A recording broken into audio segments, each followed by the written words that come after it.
Falkner Place, an unfinished housing estate in Liverpool 8, would, to the casual observer, look quite unremarkable. It was, until last week when it became a battleground between black and white youths, a confrontation which grew into much more than a mere gang fight. Today, the barricades against the threat of bottles, bricks and petrol bombs are still in place. The tenants of Falkner Place are black and racially mixed. Falkner Place is still anxious.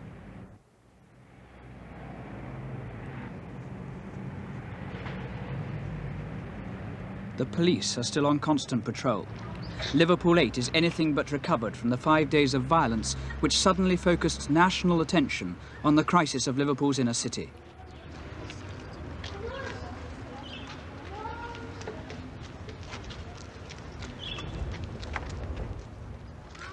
The conflict between black and white youths was no sudden affair. Their battles had been growing steadily fiercer over the last few months.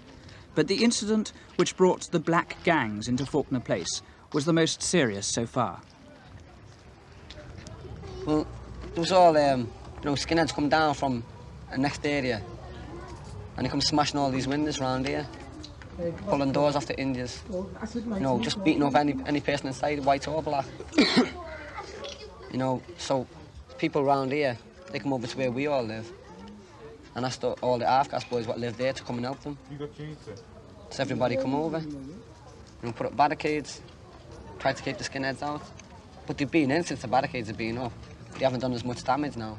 Why do you think they do it? Don't know, for the buzz. For bother, that's what it is, isn't it? For what? Bother. For bother. Why do you think they want to be engaged in bother? Because that's their religion, innit? Skinhead religion, innit? How long have you been involved in fighting for? About 2.5 years. How often is that? I mean, is that every day? It's every day. Because every day, you're always involved in a fight, you must be. Because you must walk around, you know what I mean? And, you're bound to see them sometime. And they're bound to come after you, because they always do. Do they start it, or do you start it sometimes? Sometimes we start it, because we're getting sick of them starting it all the time. Why do you think they come after you? Because we're black. Most of the skinheads, as they still call themselves, live a quarter of a mile away. They produce similar arguments to explain why they wage war on the blacks. Because the troubles that's been going on in the last few years has just gone by without incident, and the lads now have just got together and fighting them off. Because the colours are all roaming around, smashing windows, and now we've just got together to protect our homes. What happened these last few days that has caused the kind of battles that there have been?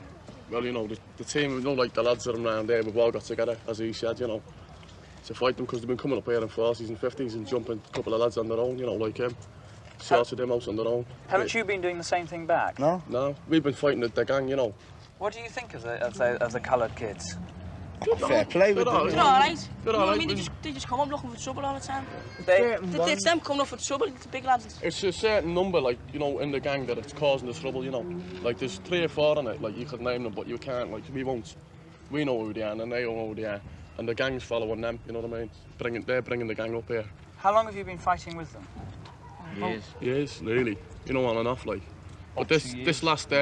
all this trouble now that started has been going on for 3 weeks. The trouble didn't used to be down here, roadway. The trouble used to be elsewhere, but it's moved here now. Yeah. They used to come up here, throwing bottles, petrol bombs at the kids, everything. Smash all the windows. See that Couldn't do nothing about it. In Myrtle House, when we were all fighting, all the colours, were throwing petrol bombs through the windows. And one of the windows on the ground floor. Could they call us white trash? Call us white trash. I mean, they're always calling us names. You've got to be calling them back. And they end up throwing petrol bombs. That's why we can't open the club up there, because they said they're going to throw a petrol bomb in.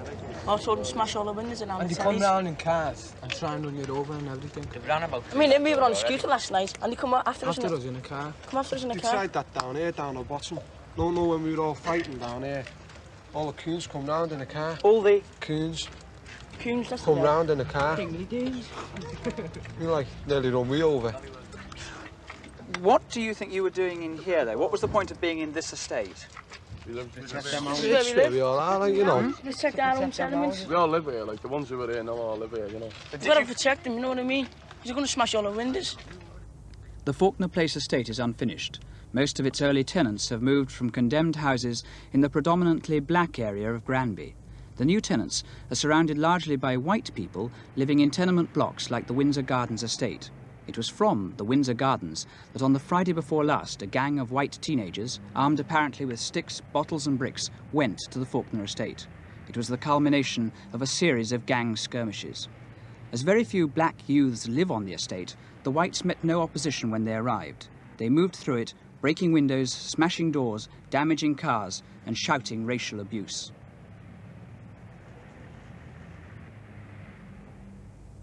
Afraid that the police either could not or would not protect them from the gangs, the tenants of Falkner Place sought help from 40 or 50 black youths from the Granby Street area. The Falkner estate has now become a territorial outpost for the black gangs, and the families here have inevitably become ensnared in the conflict.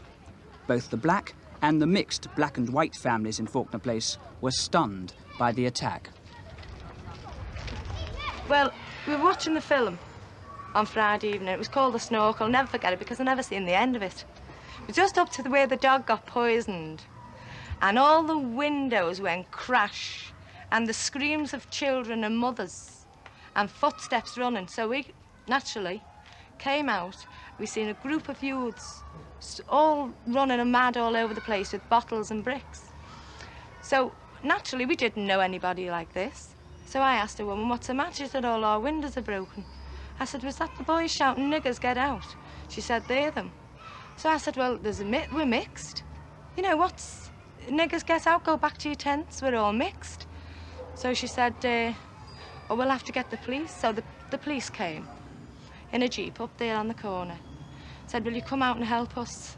There's gangs of youths around us. So they said, I'm sorry, love. I said, you have to. I said, you have to get more police. I said, it's not one window, it's every window that's broke. So another one was crying. She said, please get out, officer. He said, I can't, he said. So I said, well, get more police. He said, you know what you can do for more police, love? Get on to the Home Secretary, see will he help you for more police. And then another lady came. It's only women. The group of lads came through that archway over there with more bottles, more bricks, more everything, and women were shouting on the landings. What are you saying, that women on the landings on the estate over the road were shouting down at this estate? Down. Yeah, at the women on the corner. What kind of things were they shouting? Oh, niggers, nigger lover. Sorry, you've got up out of bed with them now, one shouted from the barrier over there. Woke up out of bed with them. This woman was screaming when they were saying this. And you were trying to, you know, hush one another up, don't cry, you know, it'll be all right if these police had only come out, you know. And he was sitting back in the car, go back in your homes. I said, not likely, so they can come back with them bricks again. Not likely. I saw big, strong youths about. There's 14, easily 14, if not 16, or running through. And then one youth let fly, and one or probably more. And the back glass in the car, the back of the car went in 2 cars by me. Then my neighbour's windows went. And then a coloured man, a Somali, came out of his house to see what was wrong, what was making the noise. And I heard one of the youths distinctly say, there's a nigger, let him have it. We sent for the coloured boys for protection, for ourselves. There was no coloured boys on the estate, there's no coloured boys, there was none here at all. Somebody went and brought them to beat these skinheads for us. There was no coloured boys on the estate at all the night this happened. We'd only moved in one day, and there was none. And she's a girl, she's not a boy. There was no coloured boys on the estate when this thing happened. We sent for them to come and beat these skinheads. We sent for them to protect us. The Granby Street area, a quarter of a mile to the south of the Falkner Place estate, has for long been the home of the black community. 2nd, 3rd and 4th generation Liverpool blacks, often married to white wives, regard this as their area and seldom move away to live outside it. In Liverpool, it's known as the jungle. The jungle is decaying. House after house has become uninhabitable. Street after street is due for demolition. Every social problem thrives in this forgotten centre of the city. When unemployment becomes a national problem, here it is a disaster. There are no exact figures, but with 15% of Liverpool's youth out of work, over 30% of the city's young blacks are likely to have no jobs. But many of them are no longer prepared to accept the lot forced on their parents and grandparents. They care little for the prospect of moving to new houses. But for their parents, the possibility of a new kind of life has opened up with the chance to move into the Falkner Place estate.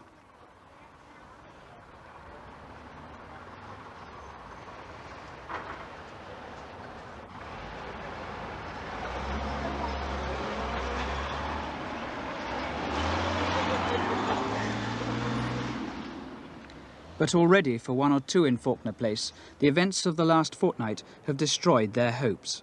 The Stevensons moved into Falkner Place exactly a fortnight ago. Now they want to move out again. What did you think when you first came up here? Well, really, I was thrilled because I was able to get a bath, which I couldn't do in the other house. Every time you got a bath, the ceiling fell in. But I really think it's a beautiful house. It is a beautiful house. Would you be prepared to stay here if your mother wasn't going to move out? I'd be prepared to stay if there was no trouble, if he wasn't being persecuted by the police and also by the skinheads. What do you think is the cause of the skinheads coming through here and breaking these windows? Well, I think it's jealousy myself because they think that black people live in days, so why should we get new houses? They want to put us back 2 days. We've lived in Dave for long enough. We tried to keep it clean, yes. Yes, that's all it was. But do you think that white people think that about you? Well, they think we're not used to nothing. They do. They really think we're not used to nothing. Have you come across that at all, yourself? Well, for them to put the windows in, they must think that. For wanting us to get out of these houses, they must think something. They heard it was all coloured. You see, they seen the lorries coming in. The removal vans coming into the bottom. You see, you can't see in the middle, a removal van, but in the end block you can. And when the removal lorry was coming in, they were all shouting, boo, more blacks. When a family come in, their mother's white. And they're not what you call black. There's no such thing as a nigger. That's the lowest thing you can say in humanity, is nigger. And I mean, I come from a family where we never used it. And that was in Liverpool 8. What makes you think that people in the flats opposite are prejudiced against the people living in here? What makes me think? Well, I don't think it was just from experience. On one occasion, I asked to be directed somewhere by a man, and actually toward the public wash house, which is strange to me, Liverpool 8. I've always been to Liverpool 1 area. And we got talking, and he said, look at those beautiful houses, he said, those niggers have got. He said, it's a bloody shame. People, he said, they've seen war service and so on. He said, and they're living in hovels. And I could see the man was bitter. He said, and he did definitely say, I hate them, I hate them. A few hundred yards away, the Windsor Gardens estate has also been drawn into the conflict. The people here, mainly white families, share much of the deprivation suffered by the black community half a mile away. The tenement is overcrowded, dirty and worn out.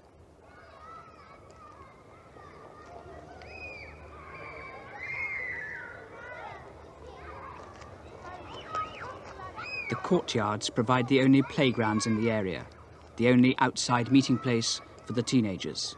The atmosphere here is nervous and tired. For most, it's a life of poverty and drudgery.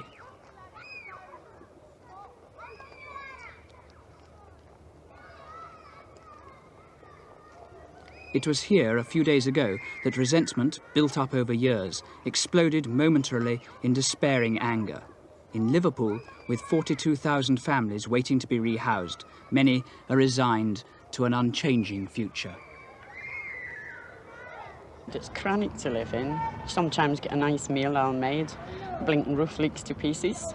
The kids are just flooding out the place. You lift all your bits and pieces up, go down to the corporation, phone them. They just come up and say there's someone will be sent up to see you. You get no further ahead. The old top and bottom of it with the Liverpool Corporation is they don't look after the property. When you go down and report a repair job, they just put it down in the boot at the works department. And as far as that's concerned, that's where it lies. You've got to keep going down, chasing them, and keep at it. And probably you've got to get a city councillor on the job before anything gets done. We've had a city councillor for the past 2 years.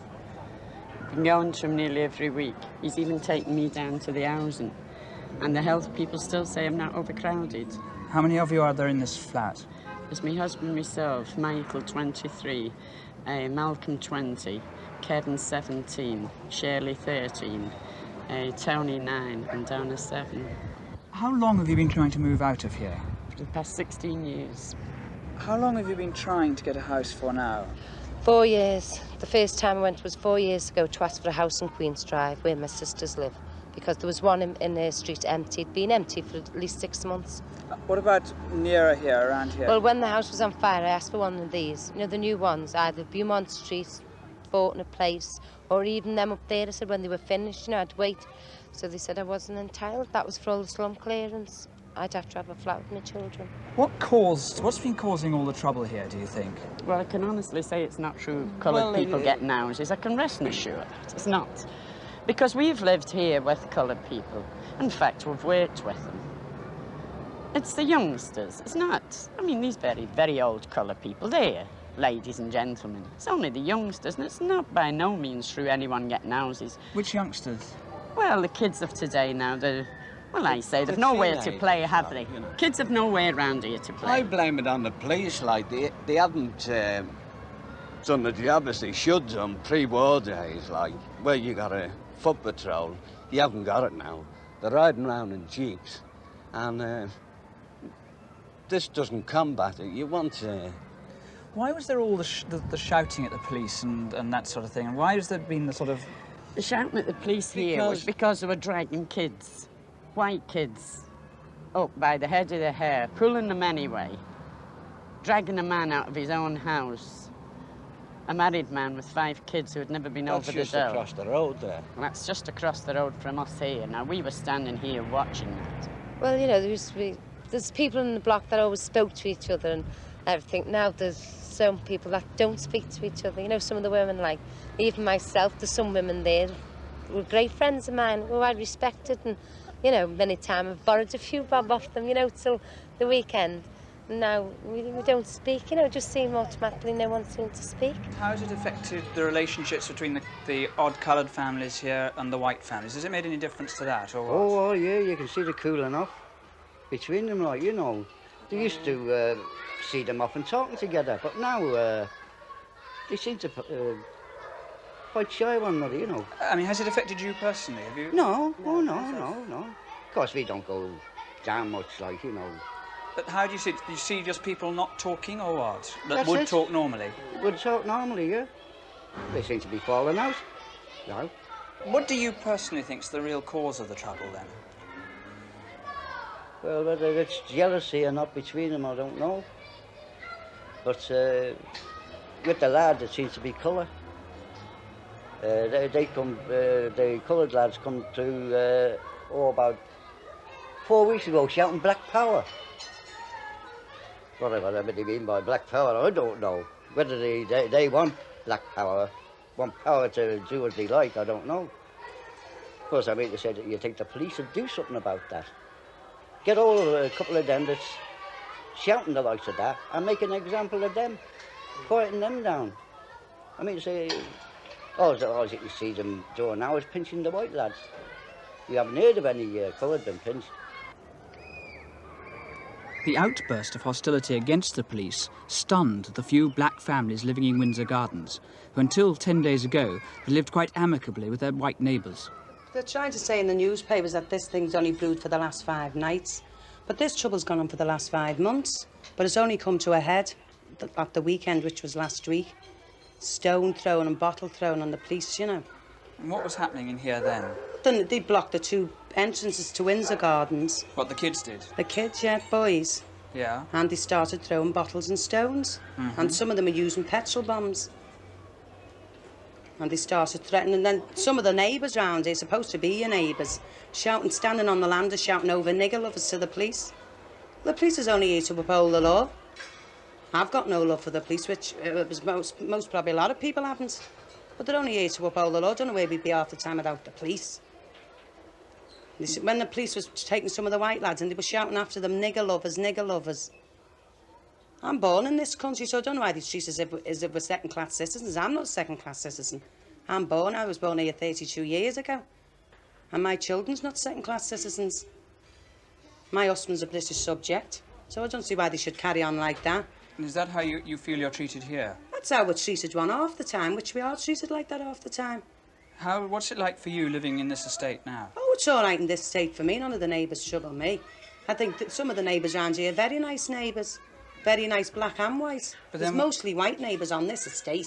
But what makes you think that you're being treated as a second-class citizen here? The way this trouble was last week, the way the neighbours were shouting all over the block, nigger lovers, get the niggers out. Nigger lovers, get the niggers out. What, people across the street over there, or what? On the far side of the tenements. Not only them, on the far side, all around, all the people living around us. How have people been treating each other since then? There's just been a horrible atmosphere in there. They never treated me out of the way, which they wouldn't. They haven't treated me anyway, but it's just, you know, that atmosphere, this nigger business. Nobody's troubled me, nobody's ever insulted me. They're all nice, as far as I know. But when I seen that last week, I know that there's people got us in them, there's hatred in them, from what I've seen, the way they carried on. The police are still patrolling the area heavily. Both black and white make frequent allegations about police harassment and in some cases unnecessary aggression. Perhaps because of the tension in the area, the police are unwilling to discuss publicly either their methods or the job they're trying to do in Liverpool 8.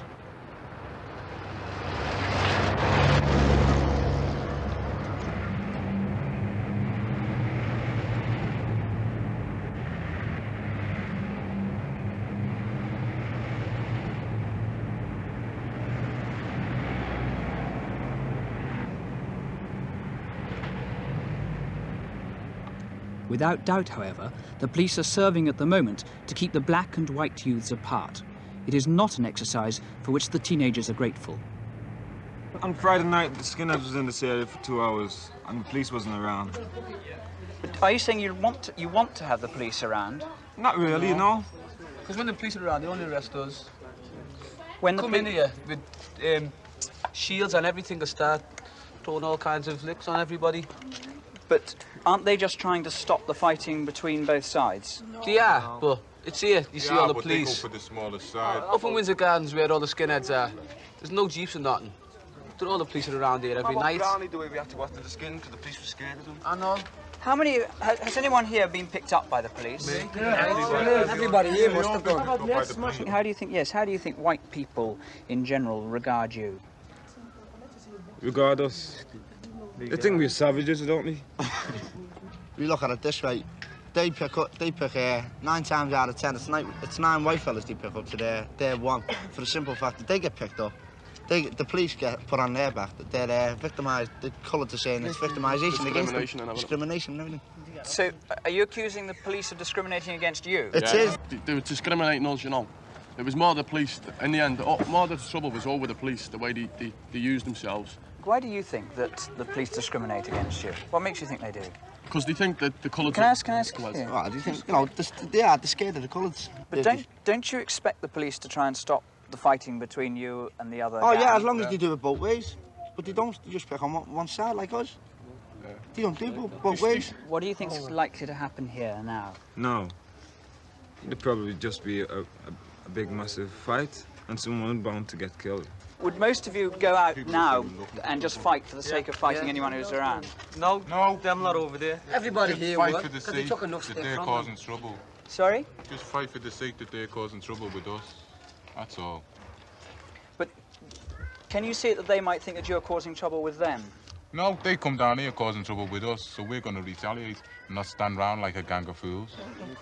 Do you think, is there any danger that you might get more people involved? That your parents or your relations get involved and the skinheads' parents and relations? Well, they're involved already, aren't they? Because if they're going to hit little 9-year-old kids, they're not going to worry who else they hit. Why do you think blacks and white will always be fighting? Well, it's the same Because ones they've got less than us. Now, most of them colour fellas down there have got a bum stay. Like, they have. You know, I don't care what anybody says. Like, most of them haven't got jobs.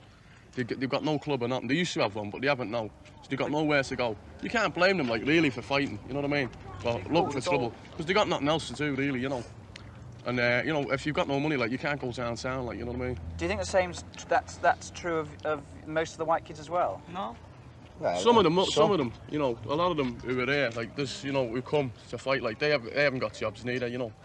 But you know, that's the main reason it is they've got nothing for them. There's nothing for the colour fellas, like, you know.